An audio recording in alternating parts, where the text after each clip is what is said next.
Olá, sétimos anos, tudo bem com vocês? Hoje nós vamos aprender sobre o mercantilismo. Vamos entender o que foi o mercantilismo. Vamos ver o objetivo da nossa aula? Veja, identificar as principais características do mercantilismo. Você lembra quem eram os governantes no período em que vigorou o mercantilismo? Como que era? Eram presidentes? Eram reis?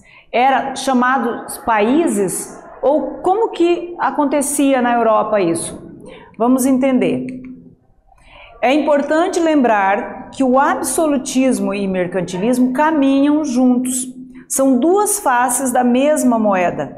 Essas duas práticas econômicas adotadas pelas monarquias absolutistas europeias visavam enriquecer e fortalecer os estados nacionais modernos. Então vocês viram? Hoje nós chamamos de países. Lá atrás, quando se formaram as monarquias, quando houve a centralização do poder, e aí surge a figura do rei, que é quem vai governar esses estados nacionais modernos, ou monarquias absolutistas, era assim que eram chamadas. E absolutistas por quê? Porque o rei tinha o poder soberano sobre tudo. Então ele era o executivo, o legislativo e o judiciário. E o mercantilismo era o sistema econômico que vigorava nesse período.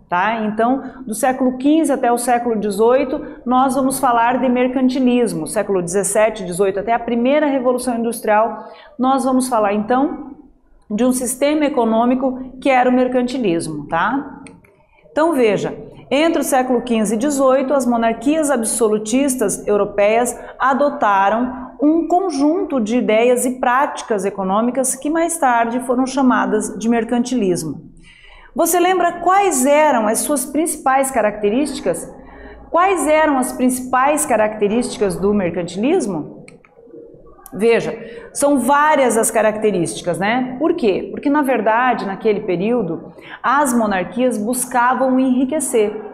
Quanto mais rica fosse uma monarquia, mais poder esse rei teria, mais influente ele seria, Hoje não é muito diferente em relação aos países dentro do capitalismo, mas aqui tinham algumas características bem específicas. Vamos ver quais são? Metalismo. A riqueza de um reino era medida pela quantidade de metais nobres, ouro ou prata que possuía. Por isso a importância, a relevância da colonização nesse período. Porque então as monarquias tiravam essas riquezas das suas colônias, Quanto mais metal precioso tivesse, mais rico seria. Protecionismo. Incentivo ao comércio e às manufaturas nacionais, protegendo-as da concorrência estrangeira com o aumento de impostos sobre os produtos importados. É importante lembrar que o protecionismo ainda existe hoje, ainda é praticado hoje.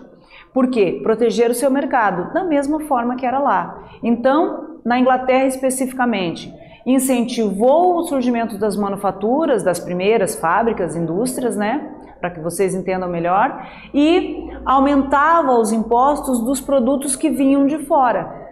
Então, se eu aumento o imposto do produto que eu vou importar, eu automaticamente posso incentivar ali o surgimento de indústrias nacionais.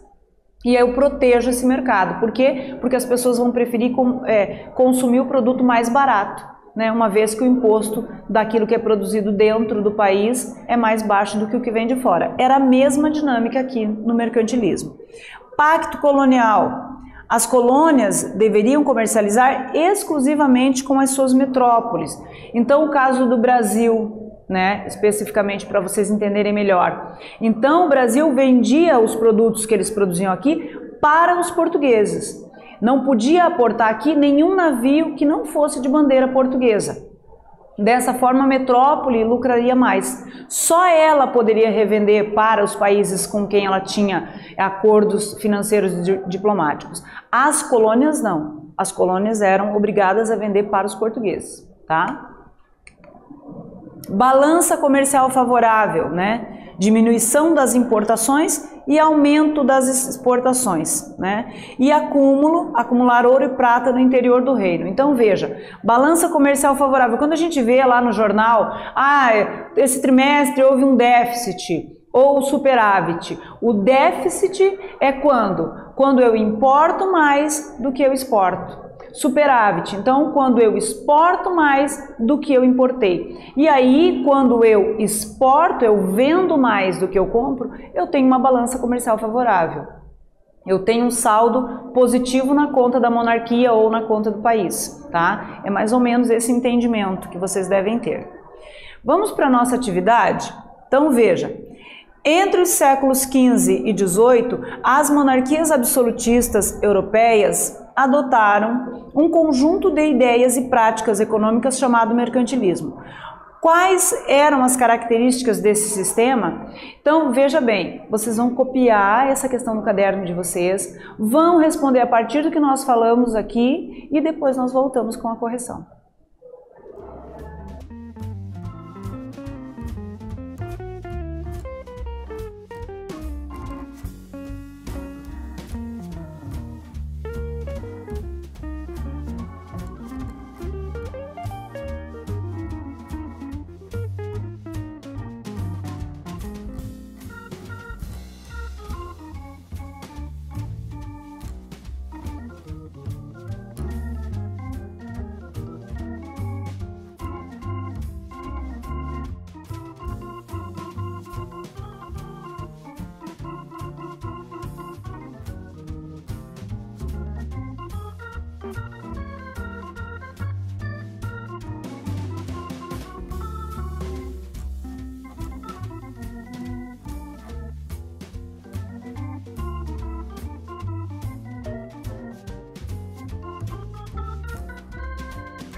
Vamos então fazer a correção da nossa atividade, sétimos anos. Veja bem, entre os séculos XV e XVIII, as monarquias absolutistas europeias adotaram um conjunto de ideias e práticas econômicas chamado mercantilismo. Quais eram as características desse sistema?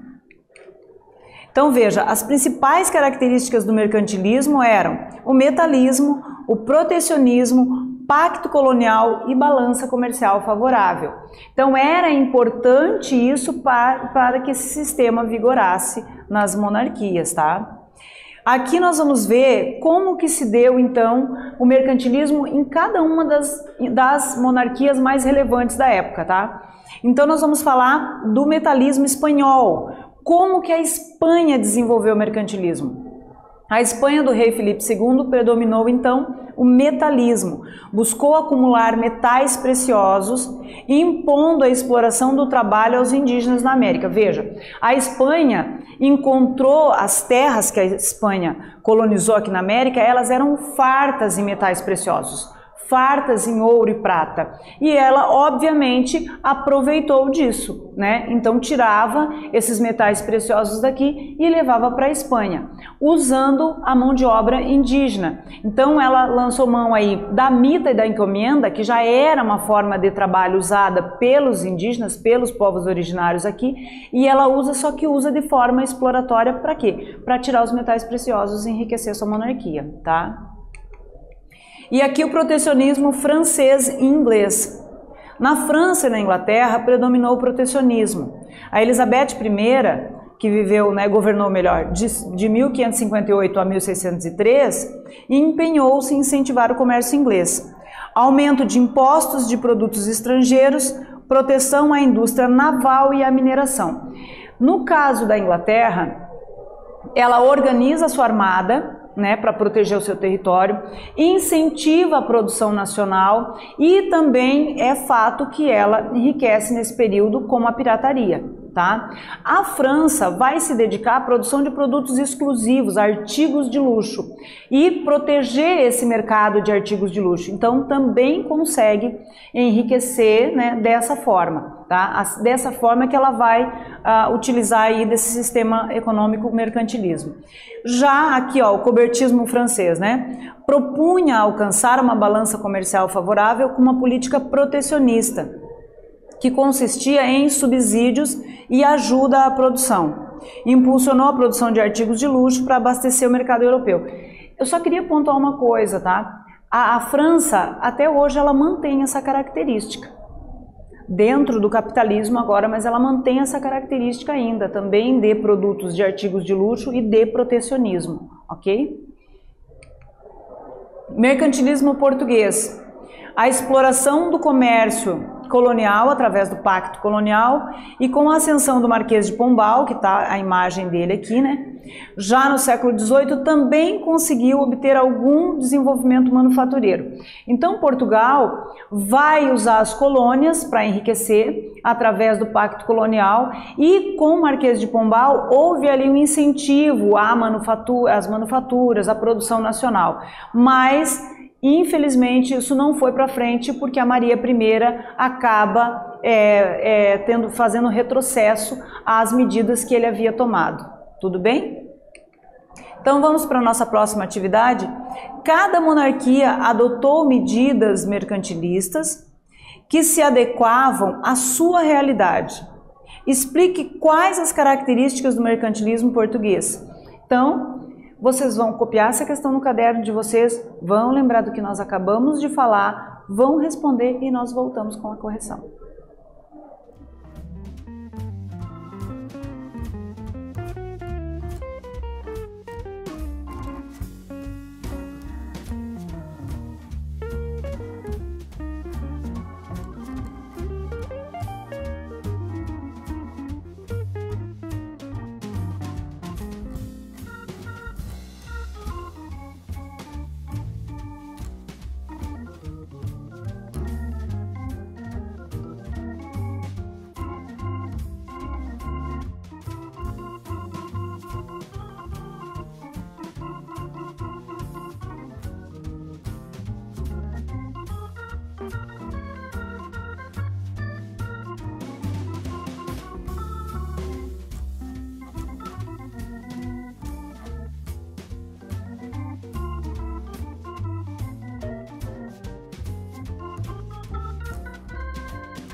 Vamos fazer a correção então da atividade sétimos anos. Veja, cada monarquia adotou medidas mercantilistas que se adequavam à sua realidade. Explique quais eram as características do mercantilismo português? Então veja, Portugal explorou o comércio colonial através do Pacto Colonial e no século XVIII conseguiu obter algum desenvolvimento manufatureiro, ok? Como a gente já tinha falado, né? Quais foram, então, os desdobramentos do mercantilismo? A partir do momento que esse sistema econômico se instala, o que vai acontecer, então, na Europa, tá?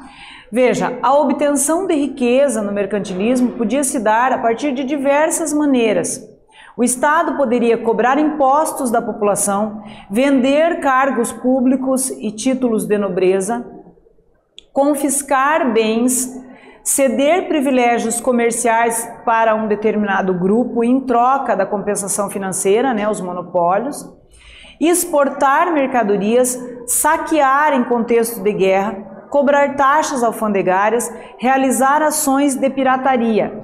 Então veja, por quê? Porque antes do mercantilismo, né, haviam poucas trocas comerciais. A partir do momento lá do renascimento comercial que essas trocas começam a aumentar, é que vai então surgir esse sistema econômico onde as monarquias vão querer cada uma lucrar mais que a outra, essa é a verdade.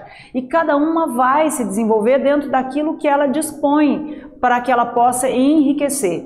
E como nós vimos, né, em cada nação tinha uma característica específica. E aí, principalmente, a cobrança de impostos. E óbvio que a nobreza teve uma relevância aí, principalmente na questão do confisco de terras, que aí era entregue a quem era amigo do rei, né? Então aqui, ó, as medidas dos reis absolutistas fortaleceram os estados nacionais e, ao mesmo tempo, promoveram o crescimento de um grupo social que lucrava com o comércio, nesse caso a burguesia mercantil, né? O acúmulo de capitais por meio da circulação de mercadoria permitiu que a Revolução Industrial viesse a acontecer. O mercantilismo criou as condições para a emergência do capitalismo. Então, a partir do volume de comércio, do acúmulo de metais preciosos, né, e do enriquecimento dessas monarquias, então surge aí um ambiente propício para a Revolução Industrial, que vai acontecer a partir ali de 1750, né, a primeira Revolução Industrial. E esses é um dos desdobramentos também do mercantilismo, talvez até o mais relevante e o mais importante, ok?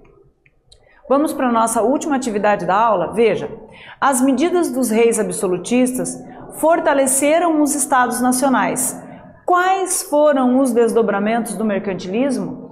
Então vocês vão copiar essa questão no caderno de vocês, vão lembrar do que nós falamos aqui, vão responder e nós voltamos com a correção.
Vamos fazer a correção então da atividade, pessoal? Veja, as medidas dos reis absolutistas fortaleceram os estados nacionais. Quais foram os desdobramentos do mercantilismo? Promoveram o crescimento de um grupo social, a burguesia, permitiu o acúmulo de capitais por meio da circulação de mercadoria, criando condições para a emergência da Revolução Industrial e do capitalismo, tá? Então, esse foi o desdobramento do capitalismo. Vamos fazer a retomada da nossa aula? Então, veja, hoje nós falamos sobre o mercantilismo. Sempre temos que lembrar que o mercantilismo está associado à formação dos estados nacionais modernos, né? A formação das monarquias na Europa. Vimos que a exploração, o enriquecimento dessas monarquias se dava através do metalismo, né? Através do pacto colonial e também da balança comercial favorável, quando exporta mais do que importa, né? Vimos que houve diferença ali entre Portugal, Espanha, França e Inglaterra, cada uma se desenvolveu de uma forma, tá? Mas principalmente a partir do avanço do mercantilismo, a burguesia vai se tornar uma camada extremamente importante e que vai enriquecer a partir do mercantilismo, tá? E o mercantilismo vai criar então as bases para o surgimento da Revolução Industrial. Lembrando que o mercantilismo era um sistema econômico de trocas comerciais, né? E aí, em cada país vai se desenvolver de uma forma, tudo bem? Eu espero que tenha ficado claro para vocês essa aula, que vocês tenham gostado e até a próxima.